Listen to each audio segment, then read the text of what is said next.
28. 도행품. 옛날 어떤 바라문이 있었는데 젊은 나이에 집을 떠나 도를 배웠으나 나이 60이 되도록 도를 얻지 못하였다. 바라문 법에는 나이 60이 되도록 도를 얻지 못하면 집으로 돌아가 아내를 맞아 가정을 이루게 되어 있었다. 그래서 그도 가정으로 돌아가 한 아들을 낳았는데 용모가 단정하여 매우 사랑스러웠다. 나이 7살이 되자 그를 가르쳤는데 매우 총명했고 또 말재주가 있어서 말하는 솜씨가 보통 사람보다 뛰어났다. 그러나 갑자기 중병에 걸려 하룻밤 사이에 목숨을 마쳤다. 범지는 몹시 애석하게 여겨 어쩔 줄을 몰라 하면서 그 시체 위에 엎드려 기절했다가는 다시 깨어나곤 하였다. 그러자 친척들은 충고하고 달래면서 억지로 시체를 빼앗아 염을 하고 관에 넣어 성 밖에 매장하였다. 범지는 스스로 생각하였다. 내가 지금 아무리 울어봤자 아무런 이익이 없을 테니 차라리 염라대왕에게 가서 아들의 목숨을 구걸해보는 것이 낫겠다. 이에 범지는 목욕질게 한 뒤 꽃과 향을 가지고 집을 떠나가는 곳마다 사람들에게 물어보았다. 염라대왕이 다스리는 나라는 어디쯤 있습니까? 이렇게 전전하면서 수천 리를 갔다. 그러다 어느 깊은 산중에 이르렀을 때 여러 득도한 범주들을 만났는데 그들에게도 앞에서와 같이 물어보았다. 그러자 여러 범주들은 도리어 그에게 물었다. 그대는 염라대왕이 다스리는 나라를 알아 무엇하려 하는가? 그는 곧 대답하였다. 내게는 말재주와 지혜가 남보다 뛰어난 한 아들이 있었는데 얼마 전에 갑자기 죽었소. 슬픔과 괴로움을 씻을 길 없어 염라대왕에게 아들의 목숨을 구걸해 그를 되찾아 집으로 데리고 돌아가서 내 노후를 돌보게 하려 하오. 여러 범주들은 그의 어리석음을 가엾게 여겨 말하였다. 염라대왕이 다스리는 나라는 산 사람으로서는 갈 수 없소. 우리는 당신에게 다른 방법을 일러주겠소. 여기서 서쪽으로 400리를 가면 큰 시내가 있고 그 가운데 성이 있소. 거기는 여러 천신들이 인간 세상을 순찰하다가 머무는 곳이오. 염라대왕은 매달 8일에는 인간 세상을 순찰하다가 반드시 그 성을 지날 것이니 당신이 제계를 닫고 그곳에 가면 틀림없이 만날 수 있을 것이오. 그러자 범지는 기뻐하면서 그 가르침을 받들고 그 시내에 이르렀다. 그곳엔 좋은 성곽과 아름다운 궁전과 집들이 즐비하게 있어 마치 도리천과 같았다.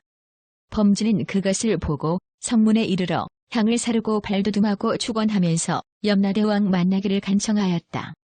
염라대왕은 문지기를 시켜 그 이유를 물었다. 범지가 아뢰었다. 늦게서야 아들 하나를 얻어 내 노후를 돌보게 하려고 길렀는데 7살이 된 요 근래에 그만 목숨을 마쳤습니다. 바라건대 대왕은 은혜를 베푸시어 제 아들의 목숨을 되돌려 주십시오. 염라대왕이 말하였다. 매우 훌륭하다. 그대의 자식은 지금 동쪽 동산에서 놀고 있다. 그대가 직접 가서 데리고 가라. 범지는 곧 그 동산으로 가서 그 아들이 여러 아이들과 함께 놀고 있는 것을 보고는 쫓아가 안고 울면서 말하였다.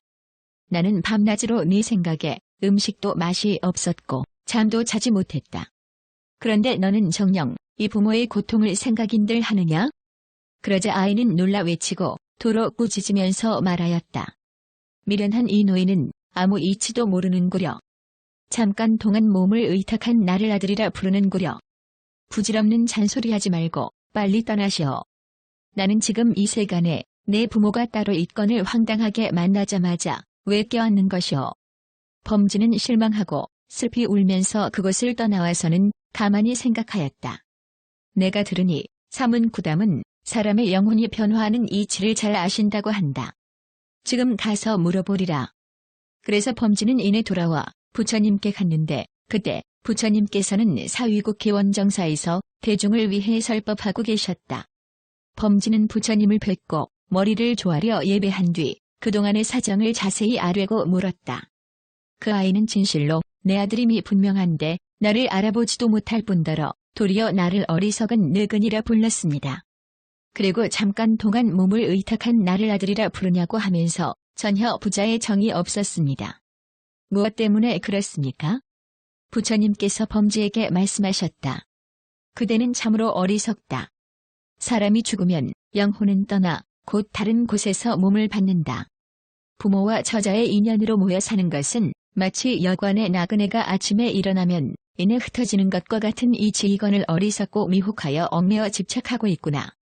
그것을 자기 소유라 생각하고 근심하고 슬퍼하며 괴로워하고 번민하면서도 근본을 알지 못하고 있구나. 그것은 생사에 빠져 헤매기를 그치지 않는 것이다.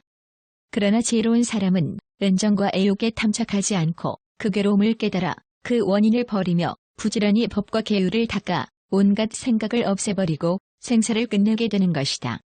그리고 세존께서 다시 개송을 말씀하셨다. 사람이 아내와 자식을 보살피면서 병이 되는 법을 관찰하지 못하면 죽음이 갑자기 들이닥치는데 마치 여울물의 빠름과 같네. 부모 자식 간에도 구제하지 못하거늘 다른 친척에게서 무엇을 바랄 건가.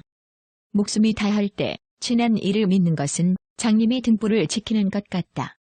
지혜로운 사람은 이런 이치 알아 경계를 부지런히 닦고 열심히 실천하여 세상을 벗어나 모든 괴로움 떨어버린다.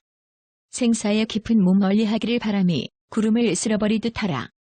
이미 온갖 생각 없애버리면 그를 지견 있느니라 하리라.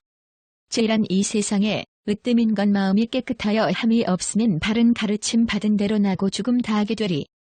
범지는 이 개송을 듣고 마음이 탁 트여 목숨은 덧없는 것이며 저자는 손님과 같다는 것을 깨달았다. 그래서 머리를 조아리고 온몸을 맡겨 자세히 여쭙고는 사문이 되기를 원하였다. 부처님께서 말씀하셨다. 좋다. 그러자 그의 수염과 머리털이 저절로 떨어지고 벅복이 몸에 입혀져 이내 비구가 되었다. 그는 개송의 이치를 깊이 생각하면서 애욕을 없애고 잡념을 끓고 그 자리에서 아라한도를 증득하였다.